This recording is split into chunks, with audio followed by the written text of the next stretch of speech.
You drop the hands, then I'll go. Right? Let's do it. Let's do it. I dropped out of college when I was 19. I was the research assistant to Robert Greene. I learned how writing works that way. This is at 21. Yeah, in my 20s. To me, ego is sort of a collection of traits, right? It's arrogance, entitlement, delusion. Ego, I would say, is unearned. Ego is like what you want to be true, what your mom told you was true.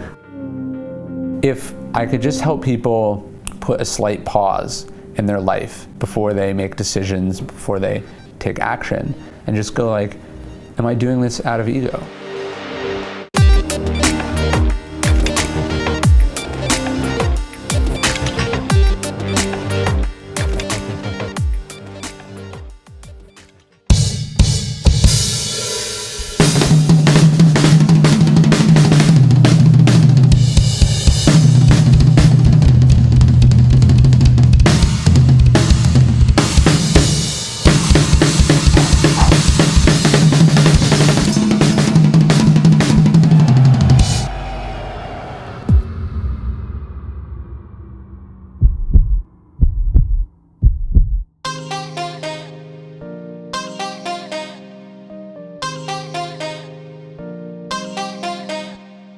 Ryan Holiday has lived a pretty incredible life, let's be honest.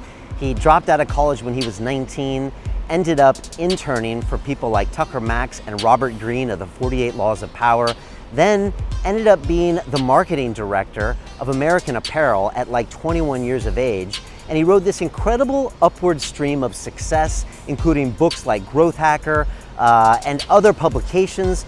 And you just never know when Ryan will stop. And so his latest book, Ego is the Enemy, is one I was really surprised to see him write because I never thought Ryan had a problem with ego. And so last time we spoke about his book, The Obstacle is the Way, and this time I really wanted to find out what he knew about ego being an enemy and what he learned about it, and how we can really understand the difference between confidence and ego. And we got some really good nuggets here, and I think a lot of us can learn from Ryan, including myself. And obviously check my ego, because sometimes ego can be a wonderful thing to drive you, but sometimes it gets in the way and gives you an inflated view of what the world is and your importance in it.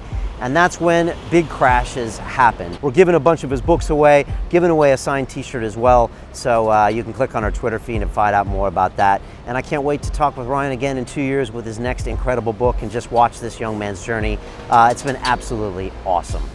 This week on the Academy has also been awesome because one of our challenges was affirmations. And this is where people actually say out loud every morning things that they wish were true as if they already were true. And I got this from many of our guests in the past, whether it's Dan Pena or even Tim Ferriss himself. And you can wake up in the morning and say, I'm extremely comfortable being a billionaire and happy with all of the pressures and luxuries that affords. Or I'm extremely happy with my beautiful wife and 3 children and my blah, blah, blah. So if you want to check that out, come inside our brand new Academy on London Real and check that out. And in the meantime, sit back, relax, hang out, watch Mr. Ryan Holiday drop science about his life, about his practices. This is an absolutely incredible episode, and I hope you enjoy it.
This is London Real. I am Brian Rose. My guest today is Mr. Ryan Holiday, the best-selling author of Trust Me, I'm Lying, Growth Hacker Marketing, The Obstacle is the Way, and now Ego is the Enemy.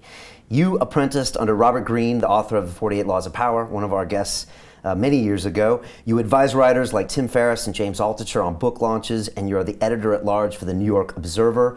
You were also the director of marketing at American Apparel, and your strategies in growth hacking and advertising are used as case studies by Twitter, YouTube, and Google. Ryan, welcome back to London Real. Thanks for having me. It's been 2 years. Yeah, except for when we bumped into each other on the street. True, that was like a year ago, right? Yeah. And I was out there filming myself with a camera, and you were like, that's just Brian, probably. Well, it's funny how that works. Like, you could be in the middle of New York City or the middle of London, and you wouldn't think you'd be able to bump into someone you know, but you can. And it was like, boom, right? You were you're always here to see Google or something. I was speaking at Google.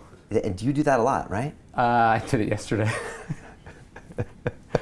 It seems, but it's just a coincidence. Is it? Yeah, I don't know about that. Yeah. 2 years, like a lot has passed.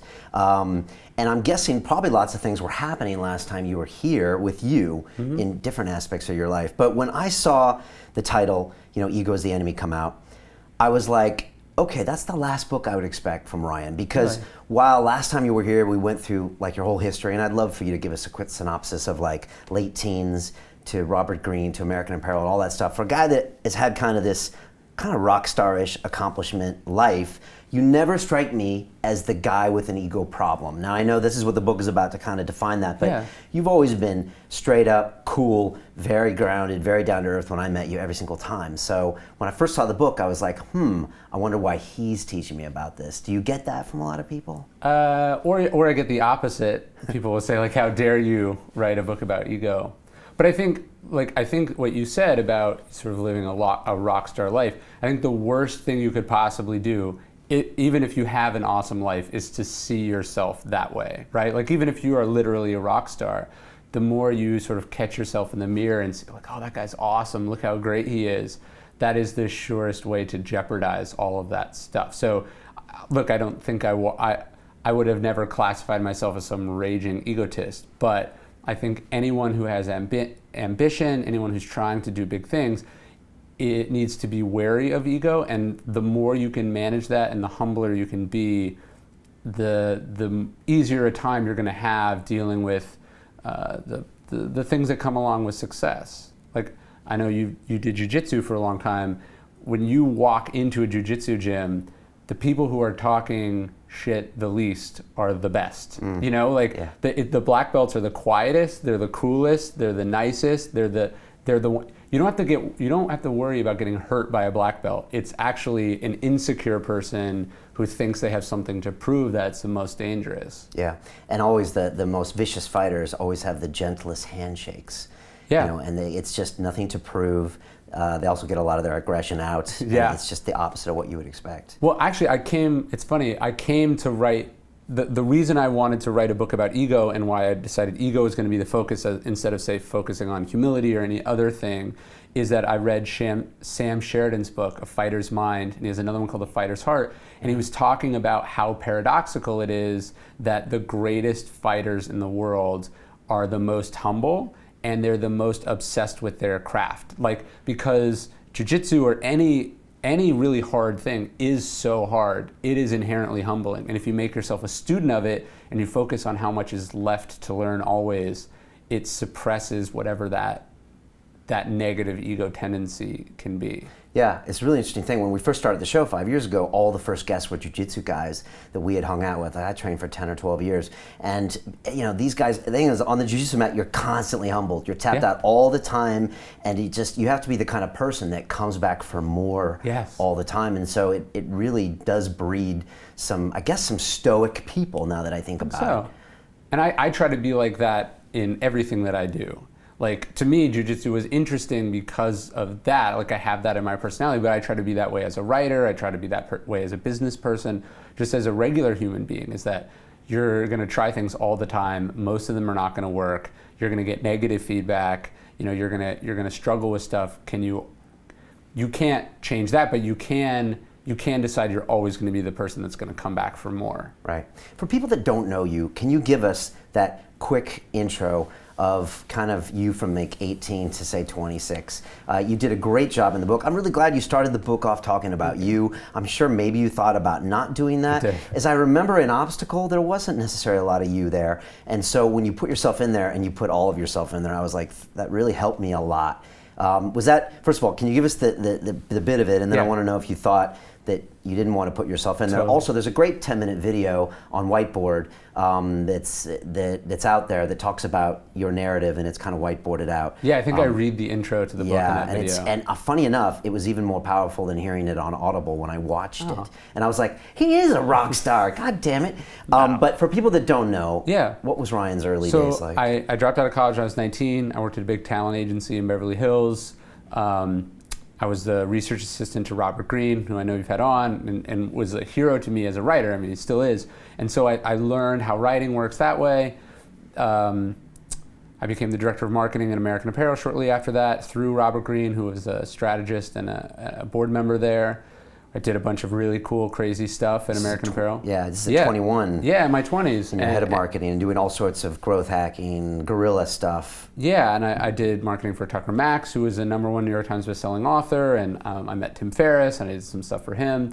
So I sort of came at this from two ways. So one, I'm sort of learning the craft of writing under a master of that craft, who's Robert, and then my day job is doing marketing for really cool companies and controversial brands. And so I sort of had these two tracks, and then they sort of merged when I wrote my first book about sort of an expose of how the media and marketing system work. Which was Trust Me, I'm Lying. That was Trust Me, I'm Lying, yeah. Right.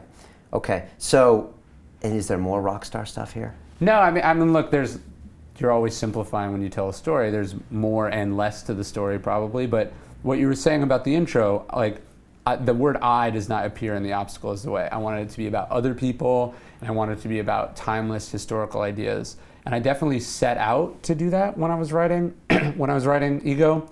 I didn't want to be in the book. And I thought it might be a little bit egotistical to be in the book. But my idea was that I would be at the end. It would be like, here's the book, and then let me tell you a little bit about myself. And that's how I wrote it. And one of the things, and this is why ego is so toxic, is that if you set out to do some creative project, you have a vision, you have a sense for where it's going to go, you have to be able to listen to feedback from your audience. Not your entire audience, but you have to have people who are okay giving you blunt, honest feedback. And you know, they said, look, this isn't working. Like, we need to know who are you to tell us about ego. And I really didn't want to hear that, and I fought it for a long time, and I tried basically every other option but that. And then we ended up sort of splitting the difference, and we came up with what it is. I mean, the first sentence in the book is, "Who the hell am I to write this book?" And I think it solved the problem that the early readers were responding to, and I think it made for a better book. But if you are so wedded to your vision, obviously you can't sacrifice every principle, but you have to know what's a principle and what's just stubbornness. And ego is really bad at knowing the difference between those two things. Right. Because it's not always just me, self-interest. That ego piece can just make you make an incorrect decision. Yeah. Which could be better even for the book. Right, it's like you're gonna get YouTube comments, and some of them are gonna say like, Ryan's an idiot, like, you know, he's worthless, he should kill himself. You don't listen to those comments, but maybe someone says something about your body language, or they say something like you said something and it was like I said something that was incorrect, or they said, have you thought about doing this? There is usually good feedback in there, and your ego is gonna wanna reject all of it. You have to be able to be objective enough to see what value can be taken even from really harsh and cruel criticism. Right, and the book is a product of that too. Yeah. When you're writing a book about ego, are you constantly checking yourself even more? And like, how many people have said to you, well, now Ryan, you're writing a book about ego, and being a writer is egotistical, you're smiling. Well, no, it's like, so you write a book about stoicism, which is what The Obstacle Is the Way is, so now I can't complain about anything. And then you write a book about ego, now I have to make sure that nothing I'm doing is egotistical. So it's a nice sort of public form of accountability. But, you know, I was making some decision yesterday about whether I was going to publish something or not, and someone didn't want me to publish it. And so I had to think, you know, is when someone tells you, like, don't do something, is this, you know, your reaction is like, who are you to tell me what to do? And so that's the emotional, egotistical reaction. And you have to think, you know, why am I acting the way that I'm acting? What are the principles behind this? Can I justify this? You have to be able to stop and look at yourself that way, and that's what I try to do. Right. That word ego, I remember I had a conversation with a fighter a couple years ago, and we were talking about ego, and he said, that word has just been morphed and warped and taken for so many different purposes. It's almost a bad word even when you say it. Mm-hmm. Have you had to come to terms with the definition of it? Have you thought about using other words? Yeah. What does it mean to you? So to me, ego is sort of a collection of traits, right? It's arrogance, entitlement, delusion, greed, selfishness, destructive, competitiveness to a destructive level, like I have to win and everyone else has to lose, that sort of. So I'm not using it in the Freudian sense. I'm not using it in the psychiatric sense. It's more the colloquial one. I like Frank Shamrock, who's a great fighter, or was a great fighter. He talks about this in Sheridan's book. He's saying, there's a difference between ego and confidence. And confidence is based on what's real. Like you earn confidence. Ego, I would say, is unearned. Ego is like what you want to be true, what your mom told you was true. Ego is garbage, he says, and that's sort of how I'm thinking about it. So you have to be confident. You have to know what you're good at, but you also, I think, ego doesn't know what you're bad at. Right. So just constantly check that. Yeah. So you're in LA, rocking and rolling, American Apparel, head of marketing, 23, 24, I think. Yeah. You pack it up, you go to Austin to write a book. I moved to New Orleans. New Orleans first. Yeah, I remember that. Okay. That's where I wrote Trust in Life. I mean, that's a pretty big move right there. Mm-hmm. Was that because you were just maybe feeling a little bit tired of the LA lifestyle or what you were doing, or because that's already a big move for you? Yeah, I think.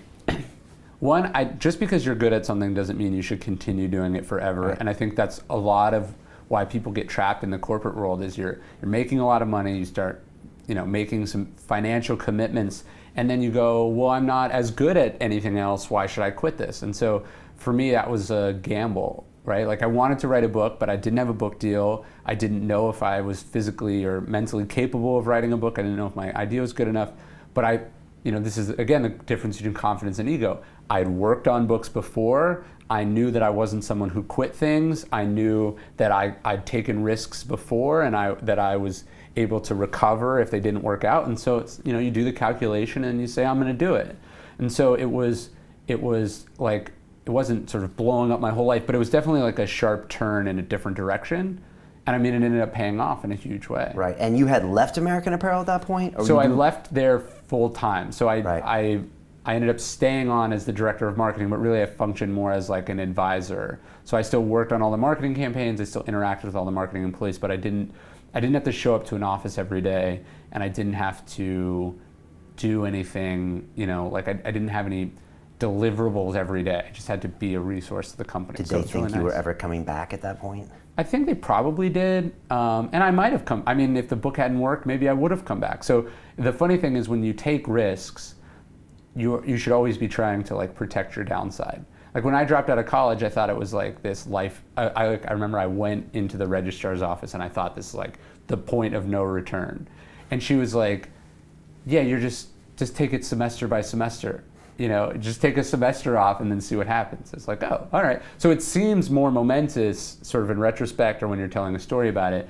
But in reality, you're trying to always keep some plan B in case it doesn't work out, or at least I am. Right.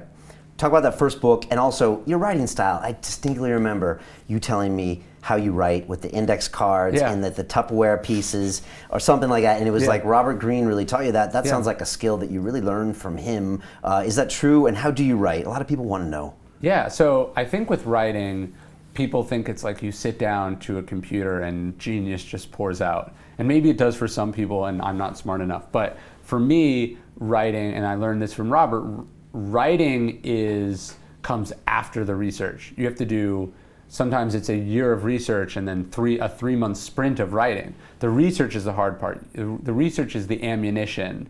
And if you don't have it, it doesn't matter how great the gun is, right? It doesn't matter how beautiful the sentences you string together. If there's not truth behind them, there's not material, it's not gonna work. So I do all my writing on these 4x6 note cards, which is a system I learned from Robert, and they're all organized. So Ego and Obstacle are both 3-part books with 10 chapters each in each section, so 30 chapters. Right. So intro, conclusion, and then 30 pieces. So that's 32 pieces, 32 small files, and each section is a collection of note cards. And I'm just consuming massive amounts of books and articles and podcasts and talking to smart people, and I'm collecting everything, and then once I have the pieces, then I assemble them in the writing process. Okay. And short chapters. Did you pick that up from Robert as well? I think so. I mean, some of Robert's chapters are long.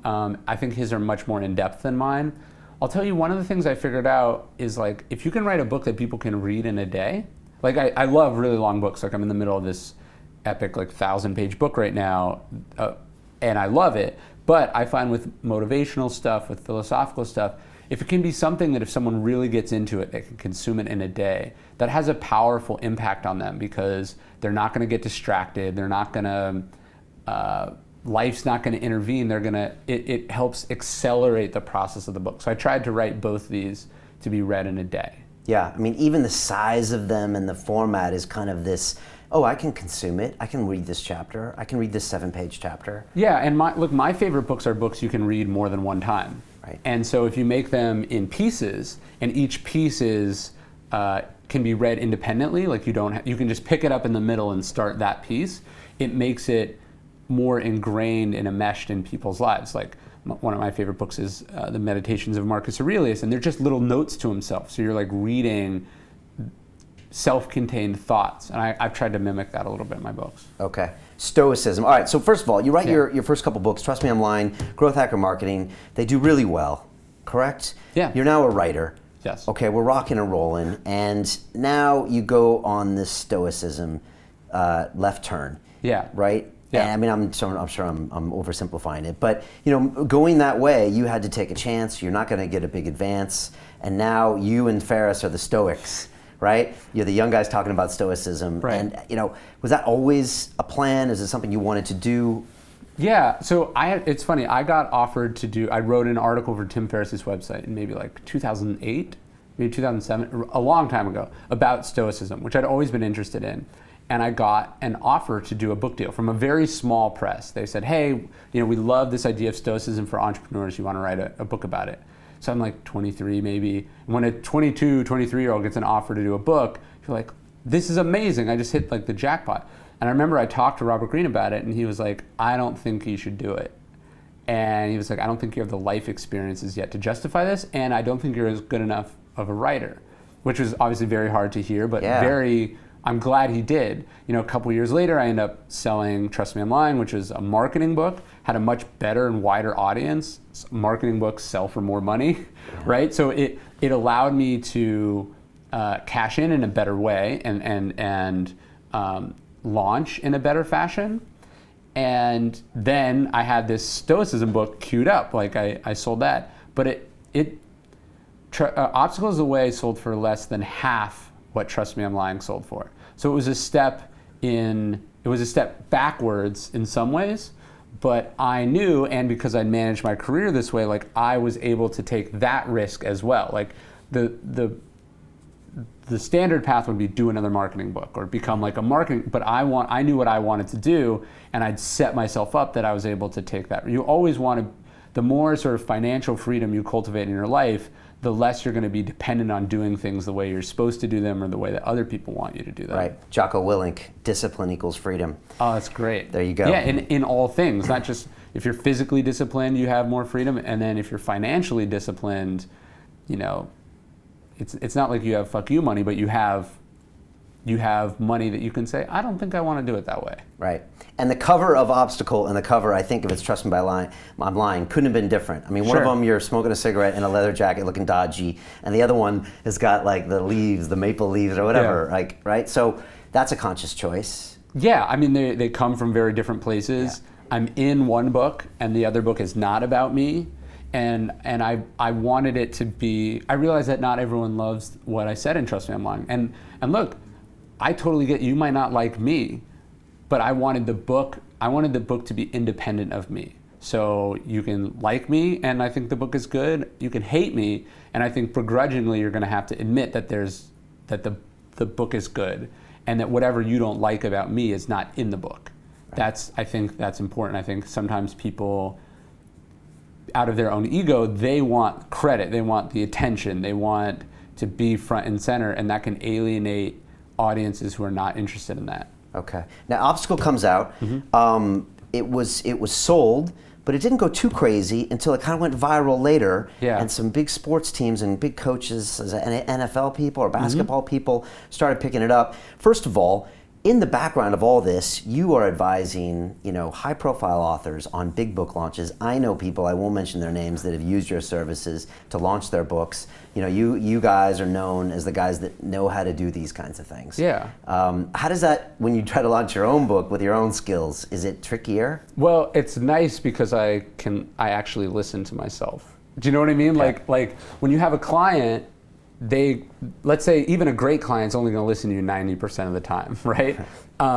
What I like about doing my own stuff is I get to prove the theories that I would like to advance on other people's books. So I get to be more experimental. I get to, it's like I control all of it. So I think I can do things that I then can maybe apply to a different person with a bigger platform or a different style of book. So I see some of my own launches that way. Okay. But what's the biggest mistake people make? Books? Yeah, the funny thing is when people launch books, a lot of times they'll have a publisher, and the publisher has a way of doing things that's, kind of sometimes dark ages, like we're going to pick the thing and we're going to do the thing, and then, I'm guessing you might say, all right, it's time to talk to podcasts, it's time to start blogging, it's time to do this.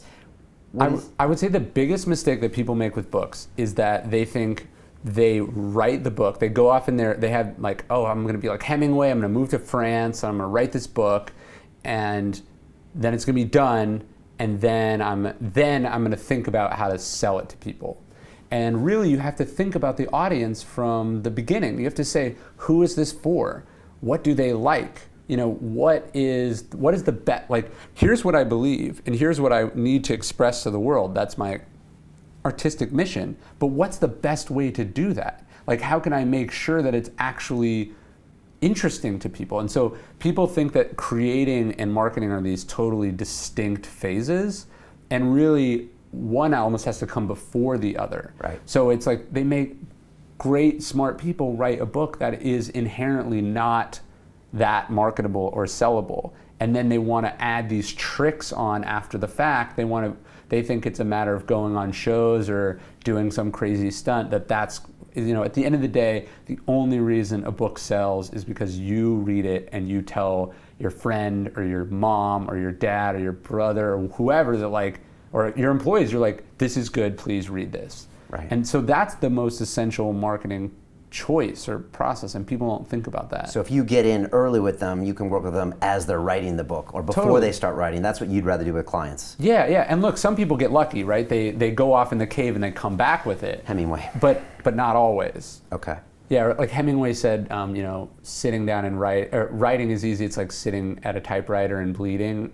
And the reality is, like, you can look, he was a meticulous editor. He, on A Farewell to Arms, on The Sun Also Rises, I think he rewrote the ending like 50 times because what's the best ending? What's the best way to do this? Yeah.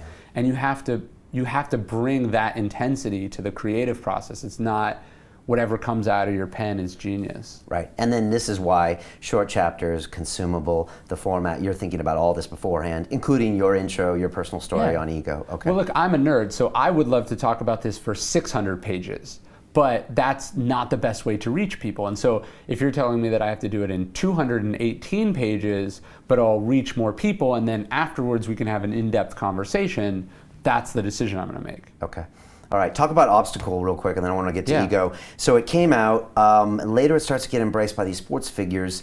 How was the launch? How did it feel? And did you ever see that coming? Yeah, it went okay. It went better than okay, right? It sold well. It was in its third or fourth printing. It's chugging along, and I started to get emails from people in the sports world. And that was something that was totally unexpected. I got an email from a coach for the New England Patriots, someone who works for the Oklahoma City Thunder, somebody who's a mental strength coach for the Colorado Rockies. So, professional basketball, baseball, football, I'm getting these emails, and I was so flattered by it. One of the things I said was I just emailed these people and I was like, this is really cool. you tell me who you want me to send books to and I'll hook them up. Like however many books you need, let me know. Because like I'm saying, everything is about word of mouth. And so I sent them a bunch of books and they connected me with their friends, and all of a sudden it starts spreading through traditional sport or through professional sports. Just physical copies. What happened to online? What happened to marketing? What happened to retweets? Well, you do those things, right? And it's like the coach for the Patriots, he heard about it on a podcast or a blog post that somebody wrote. Like those sports coaches and VCs and movie producers, all these people that everyone's trying to impress, they're on the internet too, right? Yeah. They read smart people. They're fans of people like you. Like I imagine you hear from people who are in your audience that you have no idea that they were fans, and you're like, wow. And so you do the normal marketing, and then if you have a good product, you're gonna hear from influencers, and then you've got to put in the work and the hustle to turn that into more. Right. I guess you got that idea even from working with clients. Like send books to these people. They're influencers. Do that. Totally. And I saw how Robert Greene's book spread through hip hop. Right, like rappers started talking about it, and the last people you might expect. And you have to embrace those people. It's like if someone is resonating with your work, like I wrote it thinking business people would like it. If a sports coach likes it, we're friends now. You know what I mean? Like I'm not going to say like, I'm going to be as open-minded as possible, and I want to learn from them. I want to hear how my book's not as good as it could be, or things that they see in their job that would help me understand what I was trying to talk about. Right. Okay, so this happens, it starts getting this whole kind of subculture, second kind of life, which is great. Now, when do we decide to go back to American Apparel? Because, you didn't have to do that, but you did that. Now, it could have been the reason for this next great book, but like, can you tell me what was going through your mind? And was it happening around the last time you were here? It was all overlapping, and so it's hard to say what happened. But I remember right around the time the launch of of Obstacle was finishing. So I would have been after I saw you. I got a call that American Apparel had fired the CEO, and they wanted me to come back to work as advising on the sort of transition and the creative team. And I said, yeah. Like I just didn't even think like. I've always been someone that swung at every pitch, and I felt a lot of loyalty to the company. I still do, and I'm glad I swung at the pitch because I learned a lot, and it ended up creating a pain point that led to this book. But the idea of just jumping into chaos was sort of my MO in my life. Really? Yeah. Because you had walked away though, and now you're in Austin, and you got your goats, and you're writing books. Yeah. And I'm guessing you hadn't done work for American Apparel really the last 3 or 4 years? I never had to be, like I always worked and we were always collaborating on stuff, but like I remember it was a point I was at the factory and it was like 9 a.m. and I was like, I was at my house at an apartment I was renting, and I was like, I gotta get to the office, it's like 9 a.m. And then it was like, I haven't had to do this in years. Like I wrote these books, I developed freedom for myself, and here I am feeling guilty I'm not showing up in an office. Like this is not the life that I want. This is going in the wrong direction. And that was help. Like realizing that was important. Right, and you went back into a very chaotic situation. Sure, I mean it was a hostile takeover and it was nuts. Well, I mean, I don't want to go too deep into it, but like your relationship with Dove over the years. I mean, he brought you on really early. American Apparel made big, bold moves, that were amazing and still are amazing, always will be. At one point, do you start to say, okay, this is getting a little crazy, okay, this is getting more crazy, now this is getting destructive for the company. Like at one point, do you start seeing this? And did you go back in to just kind of help that? Yeah, I mean, so he wasn't there when I went back, right? Okay. Because he'd been let go. But you get a sense, I mean, it's funny, in retrospect, things are always clear, but at the time, there's good and bad, and you can't figure out what outweighs what. I think for me, what made it so hard is that he was someone I admired. I saw parts of myself in him, and he saw parts of himself in me. And so when it all, hit the fan, now you're going, well, what parts, right? Like, do I have this capacity within me? Like, are we all somewhat self-destructive like this? I admire him and I look up to him, and you cannot argue with what he created, but you also can't argue you also have to look at the fact that where it is now, right? And you have to say, well, how does one come to jeopardize everything that they built? And I really wanted to learn from that. I think I did. Do you think something that great can be created and not also be kind of destroyed by that same person? Well, sadly it's the saddest but most timeless story of entrepreneurship, is that the person who builds the company is incapable of running it because they're so close to everything. Their identity, it's their baby. It's not a new CEO comes in and it's a business to him. He might care a great deal about the business and he might think that it's important and has purpose, but it wasn't birthed by him, so he can see it clearly and objectively, and you have to be able to do that. Look, there's people like Mark Zuckerberg who don't have that problem, but some people are more the founder type and others are the running type, and some are both, but you got to know your strengths and weaknesses. Yeah, I find them hand to hand. I mean, I used to roll in New York City with like some of the top traders, in the city, and like at the same time, they would be the ones that like were almost killing themselves on the weekend, partying, like just doing the dumbest stuff possible. And these are guys that were at the top of their game, top of their universities, obviously were able to bring it, and this is partially also me doing the same things. And it's just like, what are you doing? But they almost go together, like protein and fat. They kind of go together to a certain extent. That's a great analogy. Yeah, I think ego makes us, the first pro side of ego is that it makes us ambitious. It makes us think we can do huge things. And so we we do big things, right? But the problem is that we tend to overreach, or there's the other side of the razor is the dangerous part, right? It's the overreaching, it's the thinking we're God, it's the thinking that everything we do is going to be flawless, and that's where we tend to jeopardize this other thing that we were also responsible for building. Right. Low point for you back at American Apparel, your relationship's getting strained. Yeah. I guess you're probably around a lot of negative energy as well. You absorb dysfunction, or I do at least. And so it was just, it was sort of that way. It was like, what am I doing? This is not what I want out of my life. I'm being paid handsomely, but it's not making me happy, and it's not what I wanted out of life, and I had to step away. And I'm glad I did. It's like sometimes you realize what's important to you when it's jeopardized, or you have to realize what's not important to you. Like you have to touch the stove, so to speak, get burned, and go, okay, I'm not going to touch that again. Right.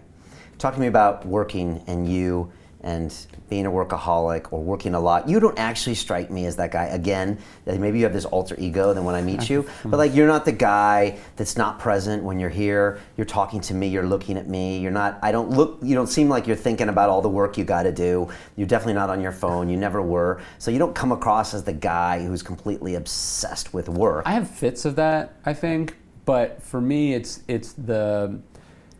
the role it takes on in my life. So it's not, workaholic is not necessarily someone who works 20 hours a day.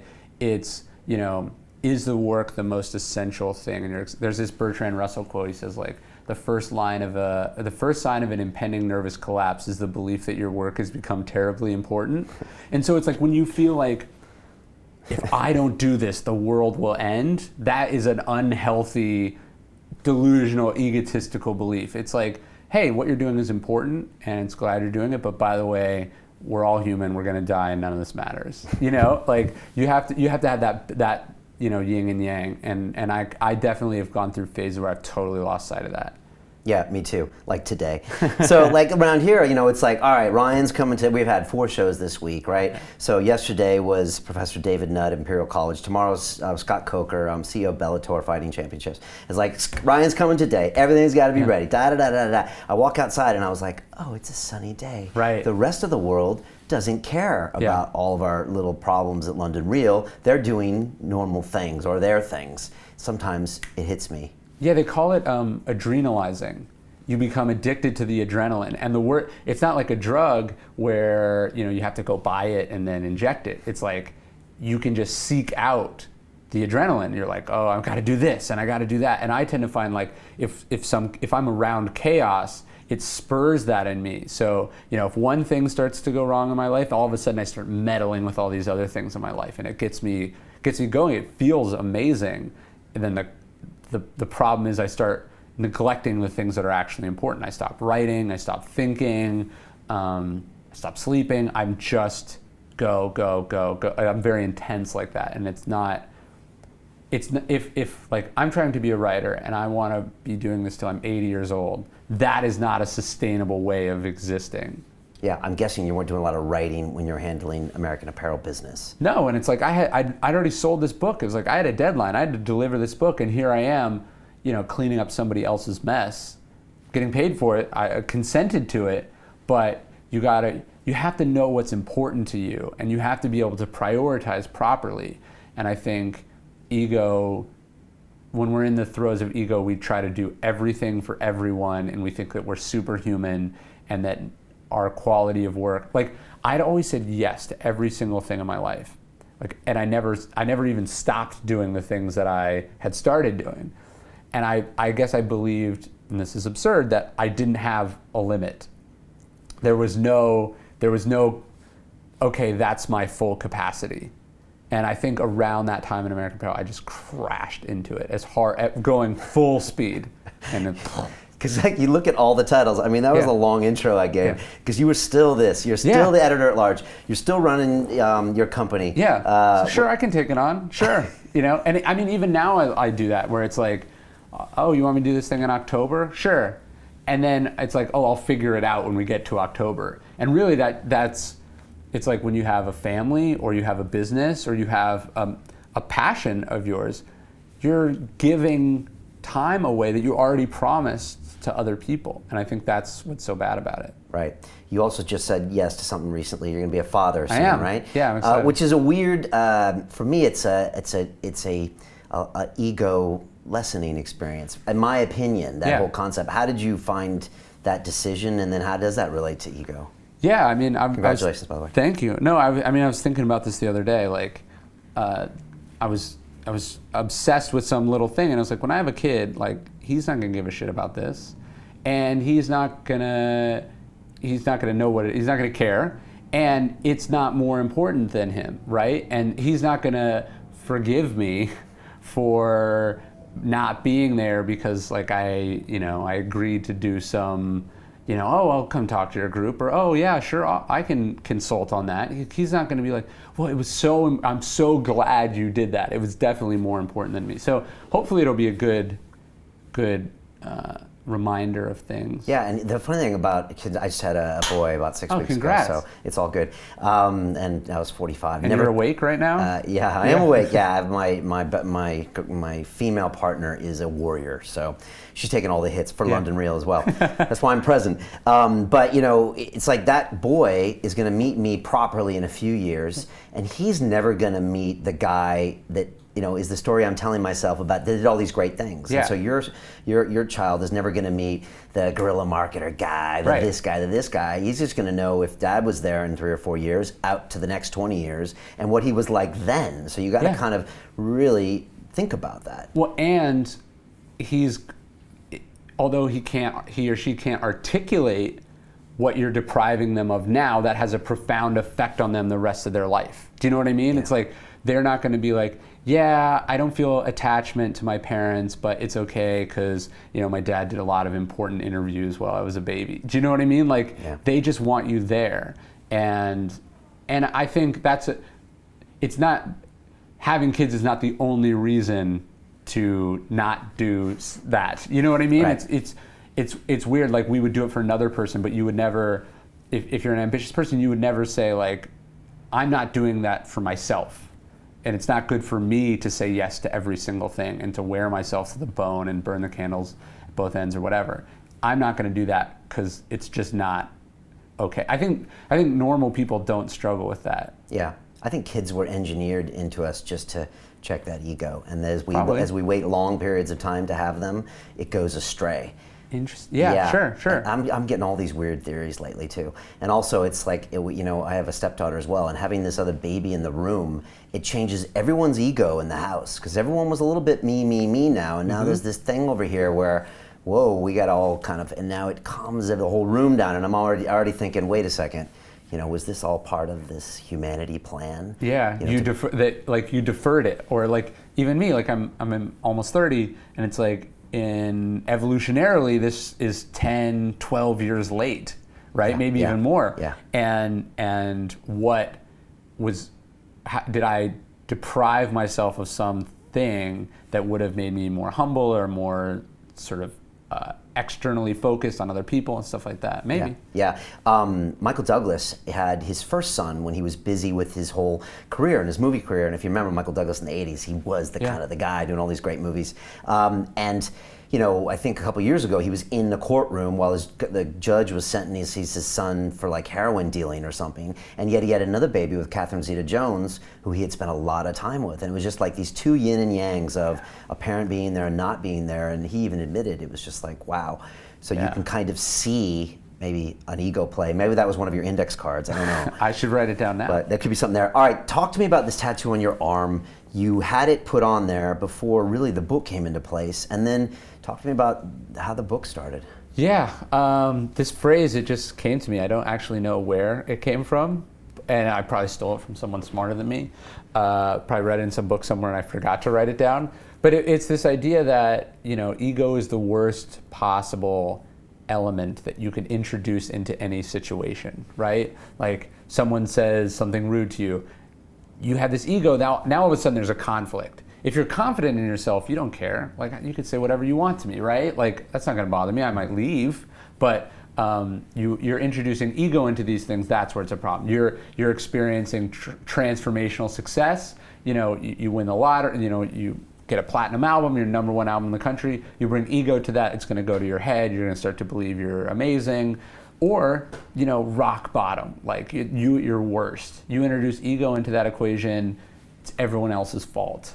You're gonna get them back for screwing you, or like, I'm worthless, I deserve this.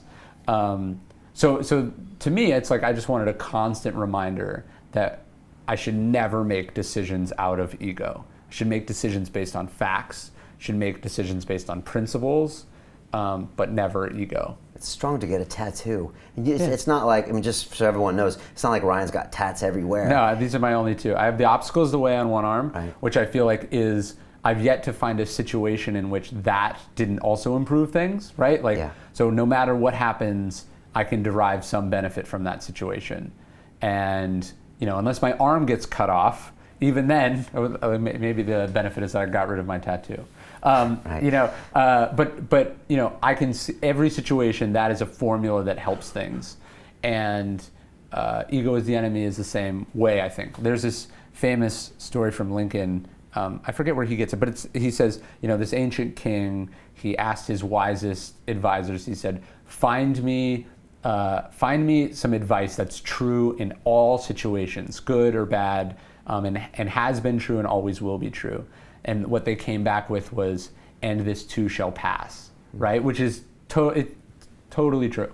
And so I think the obstacle is the way and ego is the enemy are two similar phrases that are true in every situation and will always be true. Continue watching this fascinating conversation for free by clicking on the link below to visit our website, and I'll see you on the inside. Be patient. Like even as someone who was successful early, it still took longer than you think, right? Like I started my blog in 2006. My first book came out in 2012, and that's half my 20s, right? And when I think back on my own life, so I guess I can only speak for myself, when I look at like my worst moments, I see a lot of my own involvement in them, right? I decided to do this. Someone in my life told me I shouldn't do this, and I said, you don't know what you're talking about, I'm gonna do it anyway, and it blew up in my face.